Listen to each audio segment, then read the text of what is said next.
इस कार्यक्रम के पुण्यार्चक हैं स्वर्गीय श्रीमान सेठ माणिकलाल उगरचंद शाह एवं स्वर्गीय श्रीमती विमल श्री माणिकलाल शाह की पुण्य स्मृति में पुत्र पुत्रवधू पौत्र पौत्री बेटी दामाद एवं समस्त शाह परिवार।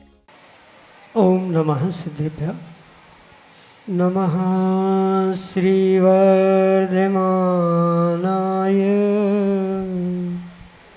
निर्दूतकलिलात्मने सालोकानां त्रिलोकानां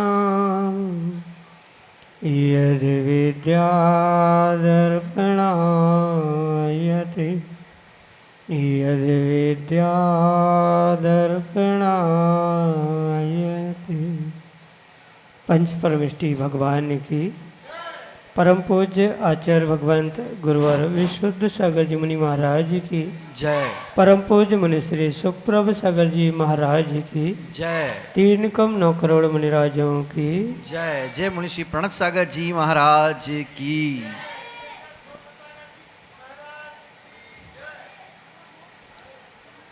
आत्म कल्याण की प्राप्ति की वह अलौकिक विधा, समीचीन विकल्पों का सम्यक समाधान, जो कि हम सभी परम पूज्य आचार्य भगवंत गुरुवर विशुद्ध सागर जी महाराज की महती अनुकंपा, उनके आशीर्वाद से परम पूज्य मुनि श्री सुप्रभ सागर जी महाराज के मुखारविंद से प्रतिदिन प्राप्त कर रहे हैं।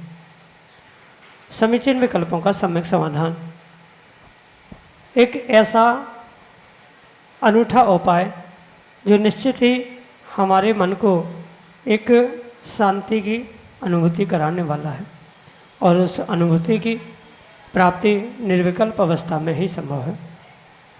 ऐसा वह कार्यकारी उपाय समीचीन विकल्पों का सम्यक समाधान प्रारंभ करते हैं।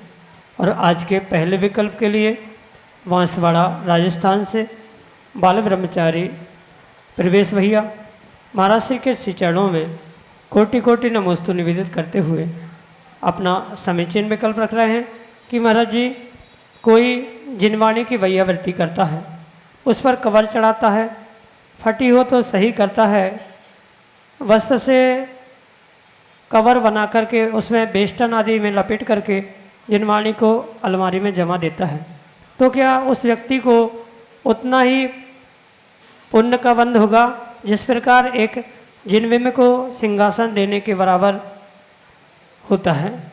कवर और वस्त्र देने से क्या पुण्य होगा? और जिस प्रकार भगवान को वेदी में विराजमान करते हैं, क्या उतना ही पुण्य अलमारी में जिनवाणी विराजमान करने से प्राप्त होगा? हमारे समीचीन विकल्प का सम्यक समाधान करने की अनुकंपा करें। नमोस्तु महाराज जी, नमोस्तु।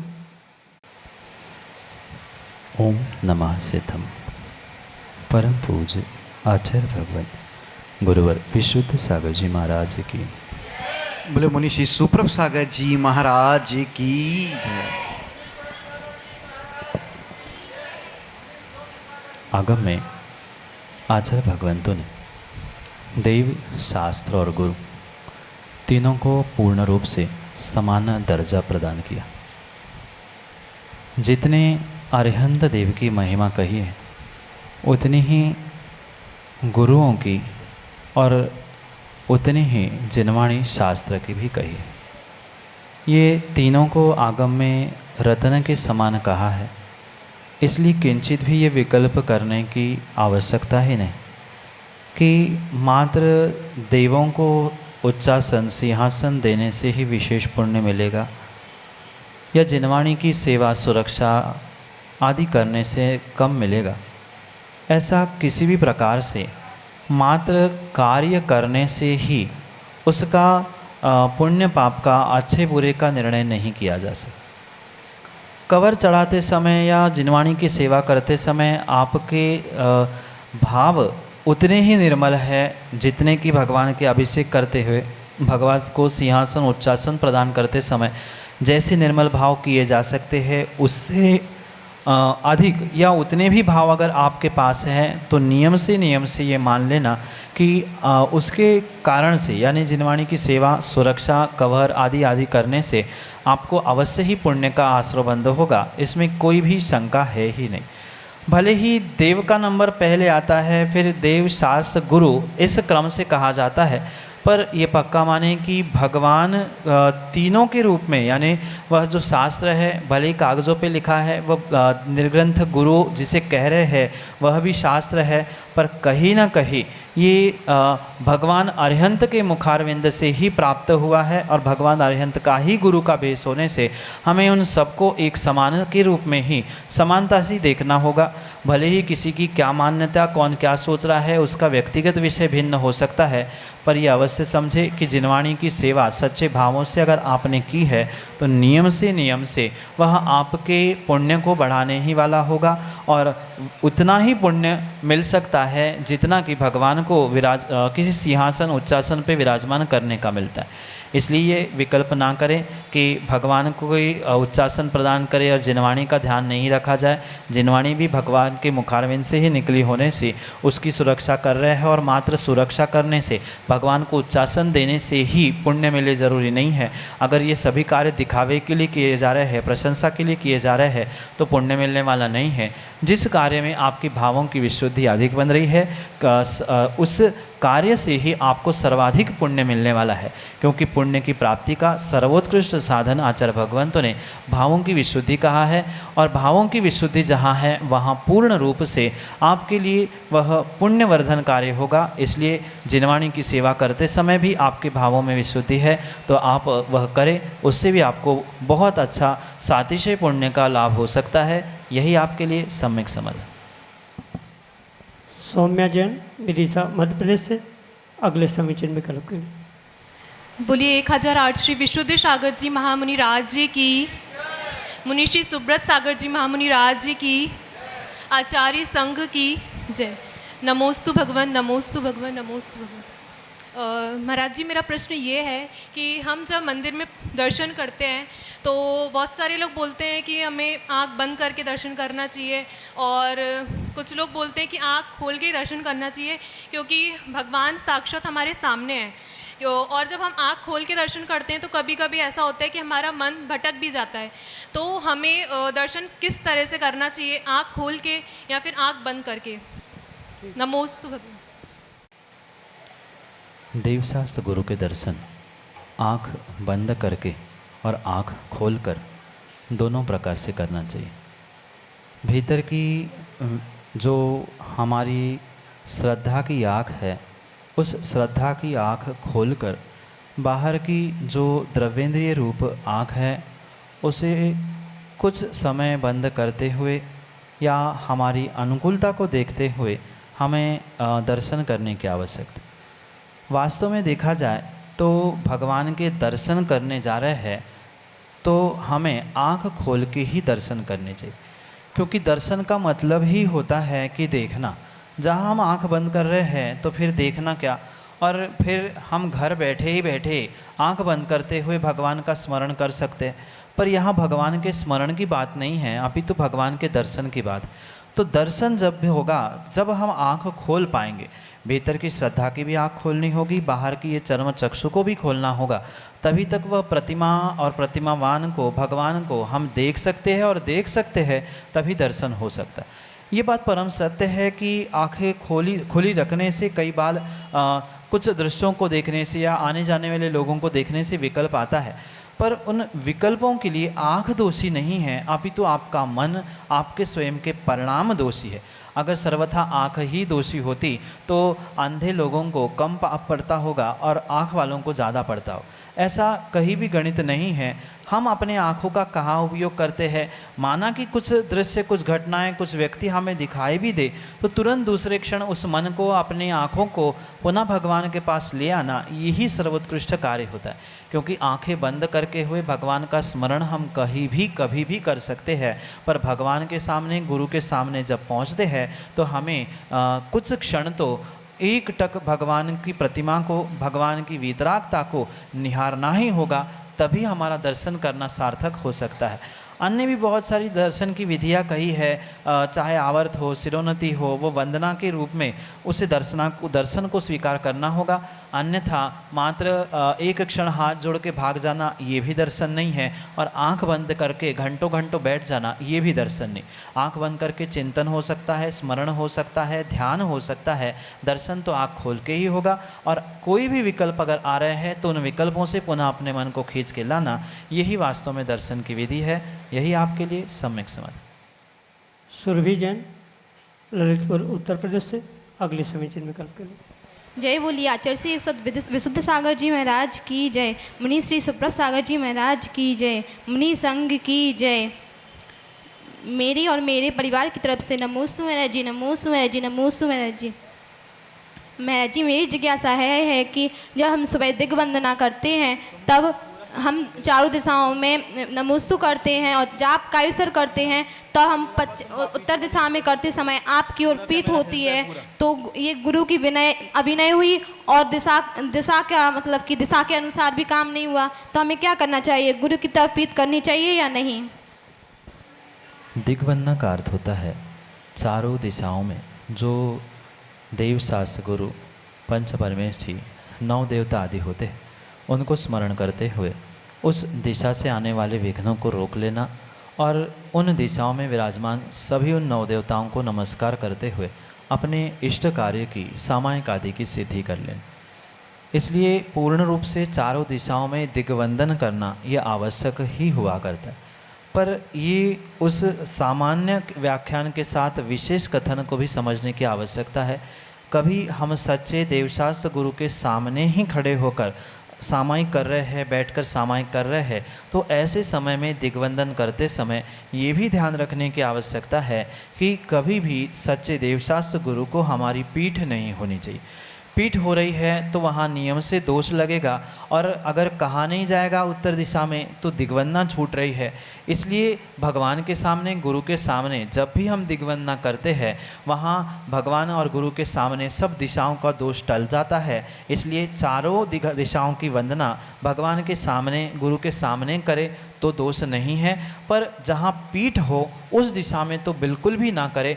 अन्य दिशा में खड़े होते हुए ही हम गुरु की या प्रभु की जो वंदना 9 देवताओं के निमित्त से दिग्वंदना में कर रहे हैं उसे निर्दोष प्राप्त करने का प्रयास करें। अन्यथा पीठ अगर हो रही है तो हम उत्तर दिशा में विराजमान हुए उन 9 देवताओं को तो नमस्कार कर रहे हैं, पर जो उसके पीछे दक्षिण दिशा में जो बैठे हुए देवशास्त्र गुरु विराजमान हैं उनकी अभिनय कर रहे हैं तो वह नियम से पाप का बंध होगा। इसलिए ऐसा कार्य करें कि जो उसके पूर्व की दिशा है उसी पर अगली दिशा का संकल्प करते हुए कायसर करे, दिग्वंदना करे, और अंतिम समय में नमस्कार जब किया जाएगा तब उस तरफ मुख करते हुए, पीठ ना हो पर मुख हो, ऐसा करते हुए नमस्कार किए करेंगे तो हमारा दोष दोनों प्रकार से टल सकता है। यही आपके लिए सम्यक समझ। अगले समीचीन विकल्प के लिए हमारे सामने हैं योगाचार्य राजेश जैन, नासिक महाराष्ट्र से, अपने समीचीन विकल्प के साथ। परम पूज्य आचार्य भगवान विशुद्ध सागर जी महाराज की जय। विशुद्ध रत्न परम पूज्य मुनि श्री सुप्रभ सागर जी महाराज की जय। मुनि संघ की जय। हे महाराज जी, नमोस्तु नमोस्तु नमोस्तु। दिन प्रतिदिन अपराध की दर, क्राइम रेट भारत में ही नहीं अपितु पूरे विश्व में बढ़ रहा है। तो नियमित प्रतिक्रमण करने से और उसका पठन या चिंतन करने से क्या इस क्राइम रेट में, अपराध की दर में कमी आ सकती है? कृपया मेरी जिज्ञासा का समाधान कीजिए। नमोस्तु महाराज जी, नमोस्तु। राजेश जी, ये तो बात पक्की है कि पंचम काल का और आने वाले छठे काल का कुछ अंशों में प्रभाव वर्तमान में दिख रहा है। पंचम काल तो विशेष प्रभावशाली है ही, पर साथ में जीवों के जो कलुषित परिणाम हैं इस काले काल के साथ, वह बहुत ही दुखदायक घटना वर्तमान के परिप्रेक्ष्य में समझनी है, जिसकी अपेक्षा से, जिसके निमित्त से जो क्राइम रेट या अपराध दर बढ़ रहा है, उस अपराध दर, क्राइम रेट को हमें घटाने के लिए एक भीतर से ही मानसिकता बनाने की आवश्यकता है। मात्र कोरे प्रतिक्रमण को पढ़ लेना, पठन कर लेना, सबको मिला के एकत्रित करके उसका उच्चारण कर लेना, इतना काफ़ी नहीं है उस क्राइम रेट को कम करने के लिए। पहले क्राइम रेट को कम करने के लिए जीवों को अपनी गलती का एहसास होना बहुत आवश्यक है। जब तक गलती का, क्राइम का, अपराध का बोध ही नहीं होगा तो वह उससे बचेंगे कैसे। हाँ, पर फिर भी कुछ अंशों में मात्र द्रव्य पाठ कर लेना, यानी प्रतिक्रमण पढ़ लेना, आलोचना पाठ पढ़ लेना आदि आदि पढ़ने से कुछ अंशों में तो अंतर आ जाएगा, पर उन्हीं के लिए आएगा जो उनको पढ़ना चाहते हैं या पढ़ पा रहे हैं।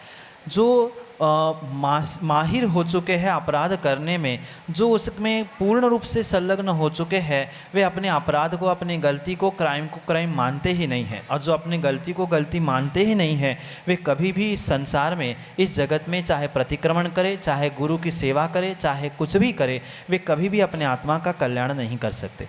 जिस समय पहले अपनी गलती का एहसास होगा तब वह प्रतिक्रमण करके, पश्चाताप करके उससे बचने का प्रयास करेंगे तो कुछ अंशों में उनका सुधार होना संभव है और तभी क्राइम रेट कम होना संभव है। आप सबको एकत्रित करते हुए भी कितना ही प्रयास कर लेना, जेल में जाके उद्बोधन करना, वहाँ प्रतिक्रमण करा लेना, पर मात्र उस प्रतिक्रमण से उनको समझ में आए ये ज़रूरी नहीं है, क्योंकि समझ भी तभी आती है जब जीव के पास स्वयं की समझ होती है। जब तक समझ नहीं है तब तक बाहर की समझ नहीं आती। इसलिए समय पर ही समझ को और समझ को समय पर छोड़ देना चाहिए। हम अपने स्वयं का प्रतिक्रमण करें, अपने दोषों से बचने का प्रयास करें। हमसे कोई पूछने आए तो उनको मार्गदर्शन करें, क्योंकि पंचम काल है। आप बिना कहे, बिना पूछे किसी को क्राइम रेट कम करने के लिए या भीतर के भावों को ठीक करने के लिए प्रतिक्रमण प्रायश्चित की बात कहोगे तो वह आप पर ही चिढ़कर कहेगा, मैंने कोई पाप ही नहीं किया, तुम ही ऐसे हो, आदि विसंवाद की स्थितियाँ हो सकती है। इसलिए पंचम काल में अपना लोटा छानो और अपना कल्याण करके आगे बढ़ो, यही सर्वोत्कृष्ट साधन हो सकते हैं। अगर दया करुणा है, कोई पूछने आए तो सामान्य रूप से कथन करे कि भाई ऐसा करने से ऐसा हो सकता है, या हम ऐसा चिंतन करें कि हर व्यक्ति इस क्राइम रेट को कम करने के लिए प्रतिक्रमण करे, गलती का एहसास करे। ये हमारा चिंतन करते हुए हम अपने क्राइम को, अपने अपराधों को तो कम कर सकते हैं, पर संसार के, विश्व के, भारत के अपराधों को कम करना ये 1 2 4 6 लोगों का काम नहीं है। जब तीर्थंकर भगवान उससे सबको बचा नहीं पाए तो हम तो किसी भी प्रकार से नहीं बचा सकते। इसलिए हम अपना कार्य करते हुए अपने जीवन का कल्याण करने का प्रयास करें, पर सापेक्ष होकर नहीं, स्वसापेक्ष होकर। यही आपके लिए सम्यक समझ। श्रीमती जयंती जैन, बिदिशा, मध्य प्रदेश से अगले समीचीन विकल्प के लिए। आदिनाथ श्री आदि ब्रह्मा की, आदि ब्रह्मा श्री आदिनाथ भगवान की जय। शासन नायक श्री महावीर भगवान की जय। ढाईदीप में विराजमान सभी मुनिराजों की जय। मंच पर आसीन मुनिद्वय के चरणों में मेरा बारंबार नमन। हे गुरुदेव, सम्यक दर्शन को मोक्ष मार्ग की प्रथम सीढ़ी बताया है, और सम्यक दर्शन, सम्यक ज्ञान और सम्यक चारित्र को मोक्ष मार्ग कहा है। तो हम मोक्ष मार्ग शुरू कब होता है? सम्यक दर्शन से अथवा तीनों की एकता से। नमोस्तु गुरुदेव। आगम के परिप्रेक्ष्य में दोनों कथन बिल्कुल सही है। अंतर इतना है, दोनों की अपेक्षा हमें अनेकांत दृष्टि से समझने की आवश्यकता है। कहीं पहुंचने के लिए पहला कदम रखना आवश्यक होता है, तो पहला कदम रख लेना इतना मात्र मार्ग पे पहुंचने के लिए या मार्ग प्राप्त करने के लिए आवश्यक नहीं होता। कोई व्यक्ति कहीं जाना चाहता है, उसने उसके पहले टिकट बना ली, रिजर्वेशन कर लिया, तो मात्र टिकट बनाने से, रिजर्वेशन बनाने से अभी वो मार्ग पर चलने के लिए प्रवृत्त नहीं हुआ। ना वो अभी ट्रेन में बैठा है, ना अभी मंजिल पर पहुंच रहा है। मंजिल में पहुंचेगा तब उसकी लक्ष्य की प्राप्ति होगी। जब ट्रेन में बैठेगा तब उसका मार्ग प्रारंभ होगा, और उसके पहले जो उसने टिकट निकाली है वह उसकी यात्रा की पहली सीढ़ी है। बिल्कुल इसी प्रकार से सम्यक दर्शन, सम्यक ज्ञान और सम्यक चारित्र रूपी मोक्ष मार्ग और मोक्ष के लिए भी समझने की आवश्यकता है। सम्यक दर्शन को जो पहली सीढ़ी कहा है वह बिल्कुल उस यात्रा के टिकट की रिजर्वेशन के रूप में माना गया है कि जिसने सम्यक दर्शन प्राप्त कर लिया वह नियम से आने वाले समय में मोक्ष और मोक्ष मार्ग को प्रकट करते हुए अपने जीवन का कल्याण करेगा। इस अपेक्षा से टिकट पहली यात्रा की पहली सीढ़ी, पहला सोपान होने से उसको वहाँ वैसा कहा है। ऐसी सम्यक दर्शन मात्र प्राथमिक अवस्था में मोक्ष महल की पहली सीढ़ी उपचार से कहा है। जब तक तीनों एक साथ नहीं होंगे तब तक किसी भी प्रकार से मोक्ष मार्ग नहीं होगा। मोक्ष मार्ग प्रारंभ तीनों की एकता से होगा, पूर्णता तो उसका फल है, वो मोक्ष है। वहाँ किसी भी प्रकार से सम्यक दर्शन, सम्यक ज्ञान, सम्यक चारित्र आदि रत्नत्रय का पालन जीव सिद्ध अवस्था में मोक्ष पे नहीं करता। वहाँ तो इन तीनों की एकता का साक्षात फल रूप मोक्ष मिलता है। मोक्ष मार्ग मोक्ष के पहले है और मोक्ष मार्ग की प्रारंभिक अवस्था वह सम्यक दर्शन रूपी वह सीढ़ी के रूप में उपचार से कही गई है। अन्य इसमें कोई भी भेद नहीं। यही आपके लिए सम्यक समझ। आकाश जैन, रानीपुर, उत्तर प्रदेश से अगले समीचीन विकल्प के लिए। नमोस्तु महाराज जी, नमोस्तु महाराज जी, नमोस्तु महाराज जी। महाराज जी, मेरा प्रश्न ये है कि अपन यहाँ पे अपनी बॉडी छोड़ के जाते हैं और पाप करते हैं तो नरक में जाके अपन को दूसरी बॉडी मिलती है कि क्या होता है वहाँ पे आत्मा के साथ? ये बात परम सत्य है कि जो जीव है वह पाप करते समय शरीर का उपयोग करता है या शरीर, इंद्रिया आदि के माध्यम से ही वह पाप करता है। क्योंकि जिस साधन से वह पुण्य पाप करता है, जिसके उपयोग से वह कर्मों को प्राप्त करता है, वैसा ही अगली पर्याय के लिए उसके लिए शरीर या बॉडी प्राप्त होती। यहाँ जीव मात्र शरीर से ही पाप नहीं करता, अपितु उसके पास जो 3 योग है, मन, वचन और काय, इन तीनों से ही जीव पुण्य या पाप करता है। और इन तीनों के निमित्त से ही जीव के लिए कर्मों का आश्रय होता है। और जैसा कर्मों का आश्रय वह करता है वैसे ही आने वाले समय के लिए वह अपने शरीर को बनाता है या प्राप्त करता है। जैसे कि माना आपने वर्तमान में बहुत सारे पाप किए और पाप करने के निमित्त से जो कर्म बंध हुआ वह शरीर में नहीं अपितु आत्मा में हुआ था। और आत्मा में हुआ बंध भले ही बॉडी यहाँ छूट जाए पर अगली अवस्था में जैसे ही दूसरी पर्याय में नरक या देवगति में भी पहुँचे, वहाँ नियम से कहीं न कहीं वह शरीर मिलेगा ही, जिसके माध्यम से पुनः कर्म उदय में आएंगे। बंध करने के लिए, आश्रय करने के लिए भी शरीर है, उदय में आने के लिए भी शरीर है। भिन्न भिन्न अवस्था में भिन्न भिन्न प्रकार की बॉडी शरीर रूप मिलेगी। यही आपके लिए सम्यक समझ। प्रदीप जैन, बैटरी, संयोजक तत्वार्ण वर्षा योग हेलो 2022, विदिशा, मध्य प्रदेश से अगले समीचीन विकल्प के लिए। नमोस्तु महाराज जी, नमोस्तु महाराज जी, नमोस्तु महाराज जी। हमारी जिज्ञासा है, पिछले प्रवचन में सुना था मैंने कि जो जीव जो अपने पाप और पुण्य कर्म से जो कर्म बनते हैं उनका कुछ अबाधा काल रहता है, कुछ टाइम रहता है, वो उदय में आते हैं। तो हर जो पुण्य पाप करते हैं उसका एक सा अबाधा काल रहता है और कितने समय में उदय में आते हैं, वो जिज्ञासा का समाधान करें महाराज। प्रत्येक कर्म का अपना अपना अलग अलग आबाधा काल हुआ करता है। जो कर्म उदय में आने का समय है उसे आबाधा काल कहा जाता है। और पुण्य पाप के निमित्त से जो आबाधा काल कहा जाता है वह भिन्न भिन्न प्रकार से समझना। वैसे सामान्य रूप से अगर जघन्य आबाधा काल की व्याख्या की जाए तो वह जघन्य आबाधा काल अंतर मुहूर्त का होता है, यानी 48 मिनट के अंतर में वह जघन्यता से उदय में आ सकता है। पर एक विशेष बात भी आगम के परिप्रेक्ष्य में समझने की आवश्यकता है। जैसे कर्म की स्थिति आप बांधते हो, यानी कि 4 प्रकार के जो बंधक है, प्रकृति, स्थिति, अनुभाग और प्रदेश, उसमें से स्थिति बंध उस कर्म का, पुण्य पाप का जैसे है उसके ही प्रोपोर्शनेट में ही उसका आबाधा काल बनता है। जिसकी जितनी अधिक स्थिति होगी उसका उतना ही अधिक आबाधा काल होता है। ऐसे उस स्थिति बंध के अनुकूल ही उसका आबाधा काल होता है। सभी कर्मों का एक सा हो, पुण्य पाप का एक सा हो, इतना ही नहीं सभी पुण्य का या सभी पापों का आबाधा काल एक सा हो, ये किंचित भी जरूरी नहीं होता। जैसी उसकी स्थिति जीव बांधता है बिल्कुल वैसे ही उसके प्रोपोर्शनेट में आबाधा काल होता है। और ये भी आवश्यक नहीं है कि जो आपके कर्म उदय के लिए आबाधा काल है वो किसी दूसरे के लिए हो, वही तीसरे के लिए हो, ये भी आवश्यक नहीं होता। जैसे जैसे व्यक्तिगत रूप से उसकी स्थिति कही जाती है स्थितिबंध होता है, वैसे ही उसका प्रोपोर्शनेट में ही आबादा काल कहा जाता है। यही आपके लिए सम्यक समाधान। इस प्रकार से परम पूज्य मुनि श्री सुप्रभ सागर जी महाराज ने आज के सम्यक समाधान के इस कार्यक्रम में आए हुए समीचीन विकल्पों का आगमोक्त समाधान हम सभी को प्रदान किया।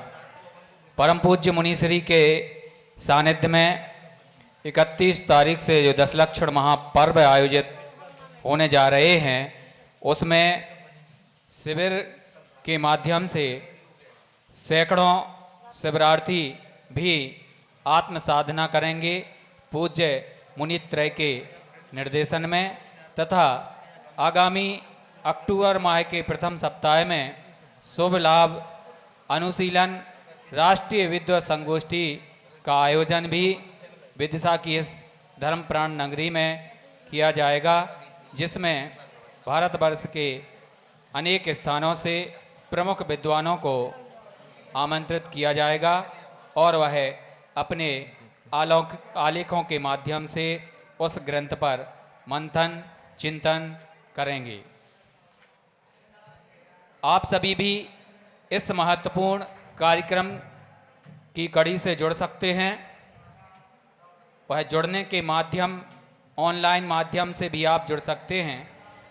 आप हमारे नंबर 8707548811 7415306441 इन नंबरों पर तथा सम्यक.समाधान@gmail.com इस ईमेल आईडी पर भी आप अपने समीचीन विकल्प हम तक प्रेषित कर सकते हैं। आपसे अनुरोध है कि हमारे सुप्रभ उवाच यूट्यूब चैनल एवं सुप्रभ उवाच फेसबुक पेज को लाइक अवश्य करें, ताकि पूज्य मुनित्रय के सानिध्य में होने वाले प्रभावनामयी आयोजनों की गतिविधियों से निरंतर आप लाभान्वित होते रहें। आदिनाथ चैनल पर सम्यक समाधान के इस कार्यक्रम को भी निरंतर श्रवण करते रहें तथा पूज्य मुनि श्री सुप्रभ सागर जी महाराज की दिव्य देशना 7:40 पर प्रसारित होती है, उनका भी लाभ लेते रहें। आज के इस कार्यक्रम में बस इतना ही। आज के इस कार्यक्रम में जुड़े हुए सभी श्रद्धालुओं की ओर से परम पूज्य मुनित्रय के चरणों में कोट सा नमोस्तु पूर्वक आज के इस कार्यक्रम को यहीं संपन्न करने की अनुमति चाहेंगे। नमोस्तु गुरुदेव, नमोस्तु गुरुदेव, नमोस्तु। इस कार्यक्रम के पुण्यार्जक थे स्वर्गीय श्रीमान सेठ माणिकलाल उगरचंद शाह एवं स्वर्गीय श्रीमती विमल श्री माणिकलाल शाह की पुण्य स्मृति में पुत्र पुत्रवधू पौत्र पौत्री बेटी दामाद एवं समस्त शाह परिवार।